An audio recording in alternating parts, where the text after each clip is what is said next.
The big story, hate crime questions. A pastor now charged in the murder of a transgender woman. Investigators not yet revealing the true motive behind the killing. The body of 36-year-old Kelly Stough was found early Friday morning in the area of East McNichols and Brush. Tonight, 46-year-old Albert Weathers is charged with her murder. Weathers is from Sterling Heights, works for the Great Lakes Water Authority, and investigators confirm he is a pastor at a church in Detroit. 7 Action News reporter Kimberly Craig is live in Detroit, where she spoke with the victim's mother, Kim.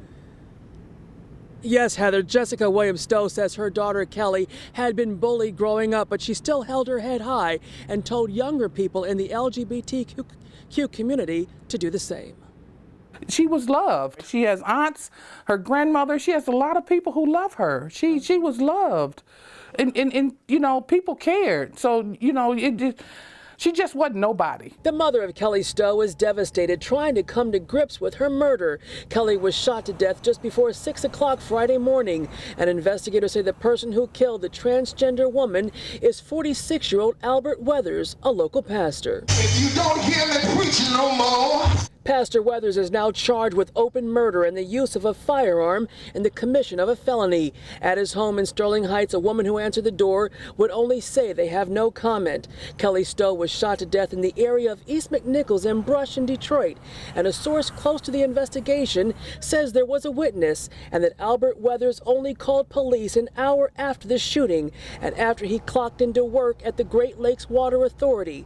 Questions that are expected to be answered at the preliminary examination include the motive for allegedly murdering Kelly, who aspired to be a fashion designer and buyer. I raised her to respect people, to love people, just as she was brought up in the church. Everybody don't judge, everybody's different, and it's okay. The case is being handled by a special prosecutor with the Fair Michigan Justice Project, which assists police and prosecutors in solving serious crimes against lesbians, gays, bisexuals, and transgender persons. Jaleesa Abad is with Fair Michigan, and like Kelly Stough was, she's an advocate for those in the LGBTQ community, especially trans women of color. So though work has to be done, we are doing the work, and I just want to emphasize to my community that to continue to do this work, I need them to continue to come forward and report these crimes. Even with her being bullied as a kid and with that and everything else, you know, she still wasn't bitter. And Albert Weathers no longer works for the Great Lakes Water Authority, and a source says when he called police an hour later from work, he claimed that he had been robbed and said he shot someone. His bond has been set at $1 million. Reporting live in Detroit, Kimberly Craig, 7 Action News.